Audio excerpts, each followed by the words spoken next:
Amados filhos da Igreja, escutai atentamente estas palavras que nascerão como fogo em vossos corações. O casamento nunca pode ser entre 2 homens ou 2 mulheres. Sim, digo isso claramente e sem medo. O casamento é, e sempre será, a união sagrada, indissolúvel, frutífera e estável entre um homem e uma mulher. E sei bem que essa afirmação gera debate, provoca a ira de muitos e provoca críticas nos corredores das igrejas e nas telas do mundo. Mas digo isso não para ferir, mas para curar, não para excluir, mas para iluminar, não para destruir, mas para edificar sobre a verdade que nos foi revelada desde o princípio da criação. Porque antes de qualquer ideologia existir, antes de surgirem as bandeiras que hoje dividem povos e comunidades, já havia o sopro divino que formou o homem e a mulher à imagem e semelhança de Deus. E foi Ele mesmo quem os abençoou, dizendo: Sede fecundos e multiplicai-vos, enchei a terra e sujeitai-a. Gênesis 1h28. Este não é um mandamento arbitrário. É a proclamação de uma verdade eterna. A família humana surge da complementaridade dos sexos, da união capaz de gerar vida, daquela aliança que reflete o mistério do amor de Cristo pela sua Igreja. Caros irmãos e irmãs, sei que muitos esperam de mim palavras gentis que lisonjeiem os ouvidos e confirmem as modas do tempo presente. Mas o dever de um pastor não é aplaudir os ventos que mudam, mas ser como uma rocha firme em meio à tempestade. Por isso, eu vos digo, a família é a primeira e fundamental célula da sociedade, e se constrói unicamente sobre a união estável entre um homem e uma mulher. Esta não é uma opinião minha, nem uma invenção de teólogos dos séculos passados. É o ensinamento constante da Igreja, enraizado na própria natureza que Deus inscreveu em cada um de nós. Hoje em dia, muitos falam do amor como se fosse apenas emoção ou desejo. Mas o verdadeiro amor, aquele que constrói o lar e a sociedade, é doação de si mesmo, abertura à vida, fidelidade no cotidiano. Homem e mulher, em suas diferenças, não são rivais ou peças intercambiáveis, mas rostos que se buscam para se completar física, espiritual e transcendentalmente. O homem reflete a força que protege e sustenta, a mulher irradia a ternura que nutre e guarda. Em ambos, manifesta-se a plenitude da imagem de Deus. Separados, são incompletos. Unidos, formam aquela uma só carne que o Senhor Jesus proclamou indissolúvel. O que Deus uniu, não separe o homem. Mateus 19h06. E os filhos? Não são eles o fruto natural do amor entre um homem e uma mulher? Não é a família o lugar onde eles aprendem pela primeira vez o que significa ser amado, protegido e guiado na fé e na vida? A família cristã não é uma construção artificial ou uma convenção cultural. É um santuário da vida, uma escola de humanidade, a semente de uma sociedade justa e solidária.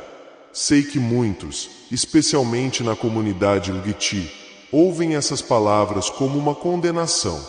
Mas ouçam com atenção. Eu não os condeno, eu não julgo suas almas. Eu apenas proclamo a verdade que recebi como herança apostólica. O matrimônio é um sacramento instituído por Cristo. Como tal, não pode ser redefinido de acordo com os caprichos do momento. Isso não significa que negamos a sua dignidade. Não. Cada pessoa, independentemente da sua orientação ou situação, é infinitamente amada por Deus e chamada à santidade. Mas o verdadeiro amor não significa permitir confusão, mas sim mostrar o caminho que leva à realização. Entendo que muitos se sintam magoados com essas palavras. E eu mesmo carrego essa dor no coração. Porque um pastor sofre quando suas ovelhas se desviam, quando as vê feridas ou confusas. Mas minha dor seria maior se, por medo de ferir sentimentos, eu me calasse sobre a verdade e permitisse que meus irmãos se desviassem por caminhos obscuros. Por isso, digo-vos de coração aberto, a Igreja não pode e nunca poderá abençoar uniões que não estejam em conformidade com o plano divino do matrimônio. não por falta de amor, mas porque seria uma traição ao Evangelho. Mas não quero que estas palavras sejam vividas como um muro intransponível. Pelo contrário, são um convite a olhar para o alto, a buscar em Cristo a fonte de um amor que cura e transforma. Ninguém está excluído da misericórdia de Deus. Ninguém está além do seu perdão. Ninguém está privado da possibilidade de viver uma amizade sincera com Cristo, mesmo em meio a lutas e fraquezas. A Igreja abre seus braços a todos, como mãe. E esses braços também incluem filhos e filhas que sentem atração pelo mesmo sexo. O que a Igreja não pode mudar é a natureza do sacramento do matrimônio. Mas ela pode e deve acompanhar, acolher, ouvir e oferecer caminhos de fé, oração e comunidade. Meus filhos, sei que muitos de vocês compararam minha voz à do meu amado predecessor, o Papa Francisco. Alguns dizem que ele abriu as portas, e agora eu as fecho. Outros afirmam que ele demonstrou misericórdia, e agora eu trago aspereza. Permitam-me, então, falar com a clareza que o Espírito me inspira. Francisco, um homem de grande coração, procurou aproximar a Igreja das periferias, construir pontes onde havia muros, dizer palavras de conforto onde havia feridas. Ninguém pode negar seu desejo sincero de mostrar o rosto compassivo de Cristo àqueles que se sentiam distantes. E nisso, irmãos e irmãs, a verdade, porque o Evangelho é sempre um convite, sempre misericórdia, sempre acolhido. Mas devo dizer-lhes algo com ousadia: a misericórdia jamais pode ser separada da verdade. Uma misericórdia que abençoa o que Deus não abençoou deixa de ser misericórdia e se torna engano. Uma igreja que confunde ternura com concessão trai o Evangelho que lhe foi confiado. Não venho contradizer meu predecessor, mas sim completar a missão da igreja, lembrando que o amor não pode existir sem a verdade.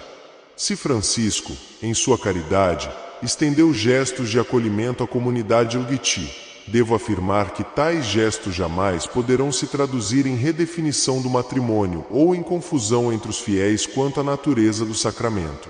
O apóstolo Paulo disse com firmeza: se eu ainda quisesse agradar aos homens, não seria servo de Cristo.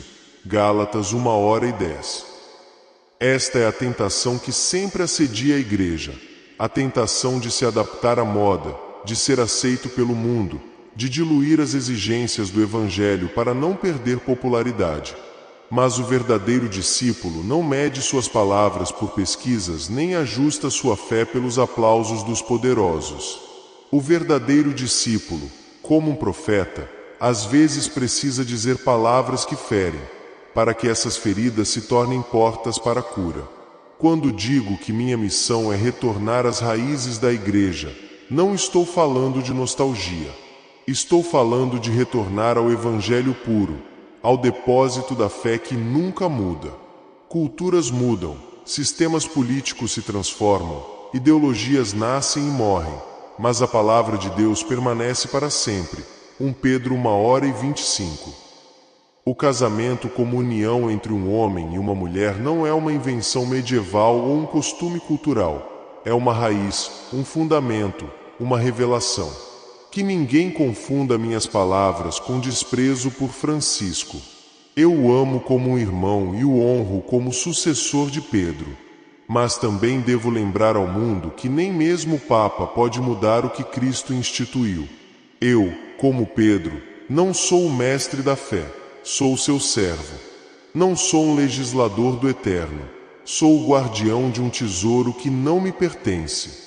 Se alguns sentem que hoje caminho com mais firmeza, é porque o pastor deve saber quando acariciar com ternura e quando levantar o cajado para evitar que as ovelhas caiam no abismo. Irmãos e irmãs, minhas palavras de 2012 foram citadas em mais de uma ocasião, quando alertei sobre uma cultura que, em nome da liberdade, promovia estilos de vida contrários ao Evangelho. Fui acusado de apontar diretamente a vida homossexual e as chamadas famílias alternativas como exemplos dessa confusão. E eu lhes digo hoje, sim, eu disse isso, e hoje reafirmo. Eu não disse isso por ódio, não disse isso por preconceito, mas por fidelidade a Cristo. Ouça com atenção. Amar não significa aprovar tudo. Amar significa desejar o verdadeiro bem dos outros, mesmo que isso signifique apontar o que os impede de se realizar. Um médico amoroso não se cala diante da doença. Ele a aponta para curá-la. Da mesma forma, quando a igreja aponta o pecado, ela não o faz para marginalizar, mas para abrir a porta à conversão e à graça. Hoje, promovem-se modelos de família que, embora nascidos de sentimentos sinceros, não correspondem ao plano de Deus. Casais do mesmo sexo adotam crianças, comunidades que negam a diferença natural entre os sexos, ideologias que ensinam às crianças que elas podem reinventar sua identidade como se fosse uma vestimenta que precisa ser trocada todos os dias. A todos eles, quero dizer, entendo suas intenções, entendo seu desejo de amar e ser amado, entendo até mesmo seu anseio de formar um lar.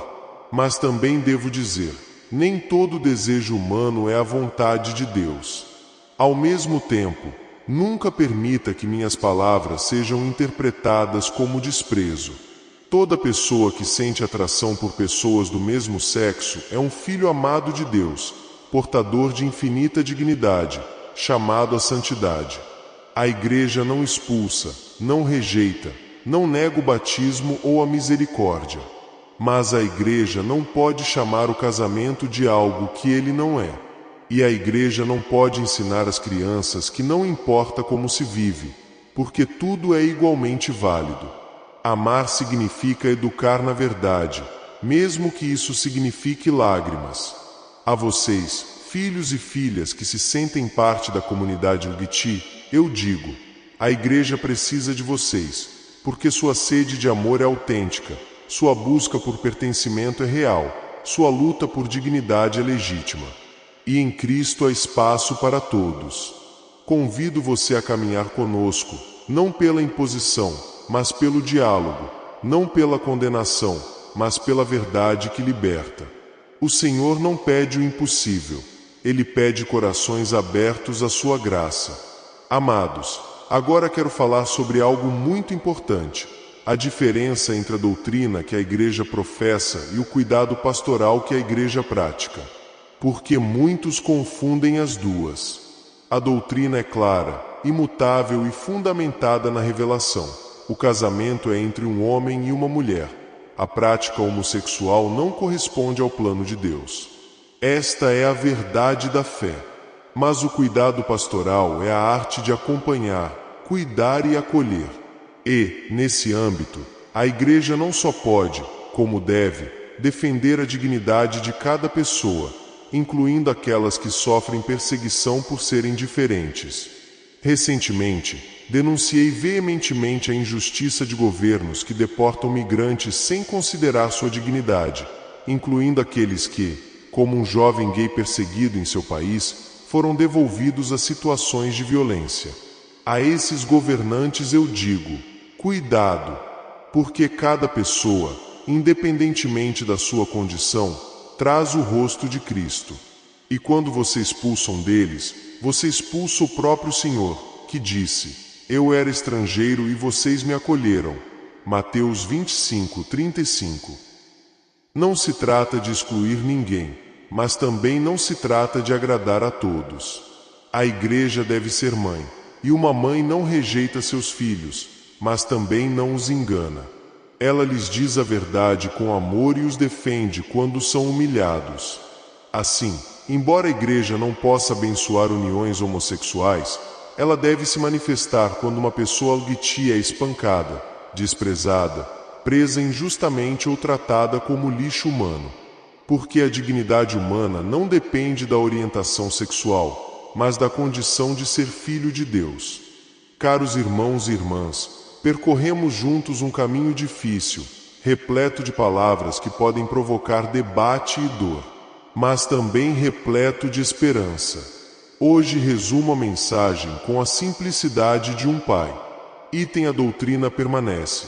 o casamento é entre um homem e uma mulher, e a Igreja não pode mudar essa verdade. O contraste com Francisco não é a divisão, mas a continuidade na diversidade de carisma.